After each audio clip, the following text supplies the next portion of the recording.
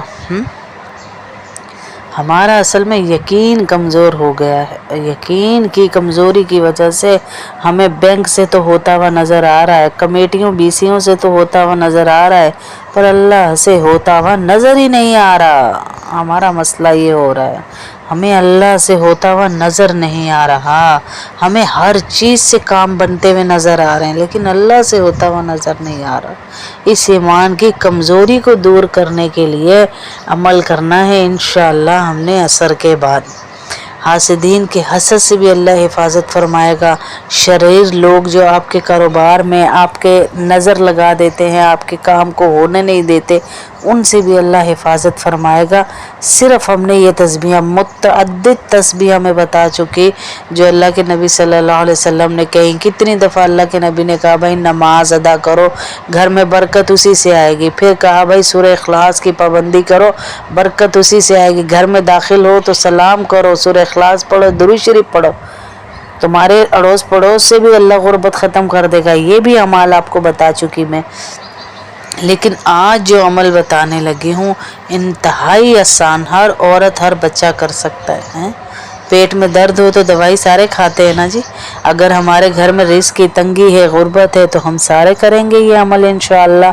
اول آخر ہم نے پڑھنا ہے درود شریف، اللہم صلی علی محمد وعلی آل محمد کما صلیت علی ابراہیم وعلی آل ابراہیم انک حمید مجید، اللہم بارک علی محمد وعلی آل محمد کما بارکت علی ابراہیم وعلی آل ابراہیم انک حمید مجید۔ اول بھی پڑھ لینا ہے، کتنی دفعہ؟ 11 دفعہ۔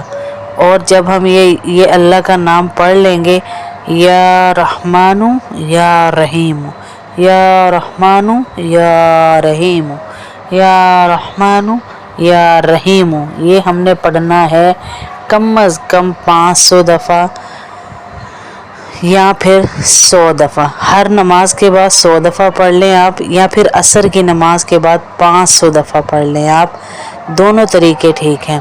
پڑھ کے آپ انشاءاللہ اللہ سے دعا کرے، ابھی چند دن ہی گزریں گے کہ اللہ آپ کی دعائیں سن کے آپ کے گھر سے روزی کی تنگی کو ختم کر دے گا، اور جو روزی کی تنگی پیدا کرنے کے اسباب ہیں ان کو بھی گھر سے ختم کریں۔ کیا اسباب ہے؟ سب سے بڑے، مہمان کے لیے اپنے گھروں کے دروازے کو بند کر دینا، مہمانوں کے آنے پہ ہمیں تنگی محسوس ہو، مہمانوں کے آنے پہ ہمارے ماتھے پہ بل پڑ جائیں، ہمیں غصہ آنا شروع ہو جائے، اور مہمانوں کے جاتے ہی اگر آ ہی گئے ہیں، مجبوراً آ ہی گئے، جاتے ہی ان کی برائیاں گننا شروع کر دینا، ان کی غیبت شروع کر دینا، ان کے بچوں میں ان میں عیب شروع کر دینا، ان چیزوں سے روزی میں تنگی آتی ہے۔ اور آج کا سب سے بڑا فتنہ جو ہے، ڈائننگ ٹیبلوں پہ بیٹھ کے جو ہم شوز پہن کے چپلیں پہن کے کھانا کھا رہے ہیں، چپل پہن کے کھانا کھانے سے بھی رزق میں تنگی آتی ہے۔ جس گھر میں جنبی عورت بغیر وجہ کے ناپاک پھرتی رہتی ہے، اس گھر میں بھی تنگی آتی ہے، بلا وجہ کی چک چک پک پک، ہر وقت کا رونا دھونا، گھر میں لڑائی ڈالے رکھنا، اس سے بھی گھر میں تنگی آتی ہے۔ اور گالیاں دینا بچوں کو، آپس میں میاں بیوی کا بد دعائیں دینا بچوں کو، دادیوں کو، جو بھی جوائنٹ فیملی میں ہیں جن کے مسائل ہیں، جوائنٹ فیملی میں ایک دوسرے کو بد دعائیں دینا، کسی کو بد دعا دینے سے اور گالی دینے سے 40 دن تک ہماری دعا ہی قبول نہیں ہوتی۔ سوچیں جب دعا ہی قبول نہیں ہے ہیں تو باقی ہمارے کتنے عمل جو ہیں وہ پورے ہی نہیں ہوں گے. ہماری تو زندگی شروع ہی دعا سے ہوتی ہے. ہمارے عمل ہی شروع نہیں ہوں گے. جتنے بھی عمل ہیں جو ہم کریں گے، یعنی ہر کام ہی ہم دعا سے یا اللہ یہ کام بنا دینا، یا اللہ یہ بنا دینا. جب ہر کام کے لیے ہم دعا کر رہے نہیں ہو رہے، یہ اسباب بھی دور کرے. بلا وجہ چھوٹی چھوٹی باتوں پہ بد دعائیں دینا، گالیاں دینا، کوسنے دینا، یہ بھی ختم کریں اپنے گھروں سے.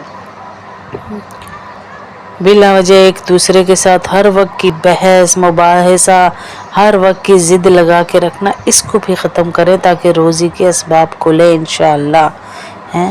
اور دوسرا یہ کہ ہر وقت اپنے گھر میں ناشکری نہ کرے. یا اللہ تیرا شکر، یا اللہ میں اس قابل نہیں تھی جو تو نے دے دیا، یا اللہ تیری ہی دین ہے، یا اللہ تو ہی دینے والا ہے، یا اللہ تیرے سوا کون ہے جو دے گا ہے. یہ ہر وقت کا جملہ اپنے زبان پہ رکھیں تو اللہ روزی کھولیں گے. اور جو عورتیں کھانا پکاتے وقت تیسرا کلمہ پڑھتے ہوئے کھانا پکائیں اور درود شریف پڑھتے ہوئے کھانا پکائیں اور لیس اللہ من دون اللہ کاشفہ پڑھتے ہوئے کھانا پکائیں، ان عورتوں کو، اپنے گھر کے مردوں کو نماز کی دعوت دینے کی، نماز کے لیے سختی کرنے کی ضرورت نہیں پڑے گی. وہ خود اٹھیں گے، خود جائیں گے، خود نکلیں گے، کیونکہ تقوی والا کھانا ان کی نسوں کے اندر گیا ہے، ذکر والا کھانا ان کی نسوں کے اندر گیا ہے.